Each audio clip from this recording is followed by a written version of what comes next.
ज्यावेळेस तिथे विचारलं त्या विक्रेत्यांना की फळ आपल्याकडे कुठून येतं, अशी मला त्या फळाविषयी पहिल्यांदा माहिती मिळाली.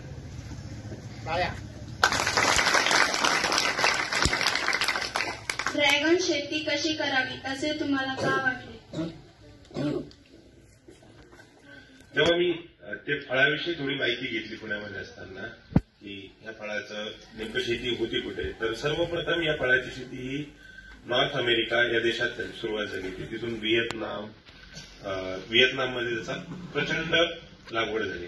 तर त्यावेळेस विचार केला की काय हे फळ आपल्या भागात येऊ शकतं का, म्हणून मी काही प्रश्न विचारले की या फळासाठी कोणतं वातावरण पोषक आहे. त्यानंतर सांगोला तालुक्यामध्ये सर्वप्रथम महाराष्ट्रात लागवड झाली, तर त्या व्यक्तींकडून मला याविषयी थोडी माहिती मिळाली. त्यांनी कशी लागवड करायची किंवा रोपे कुठून आणायची याविषयी सर्व माहिती सांगितली. ड्रॅगन शेती लागवड कशी केली? ड्रॅगन शेती तयार कशी केली? आता सर्वप्रथम ड्रॅगन फ्रूट या लागवडीसाठी जमिनीची निवड ही मुख्य गोष्ट आहे. ड्रॅगन फ्रूटसाठी अति भारी जमीन चालत नाही, त्याला हलक्या व मध्यम हलक्या प्रतीची जमीन ड्रॅगन फ्रूटसाठी चालते. मग तशी जमीन आपल्याकडे उपलब्ध होती.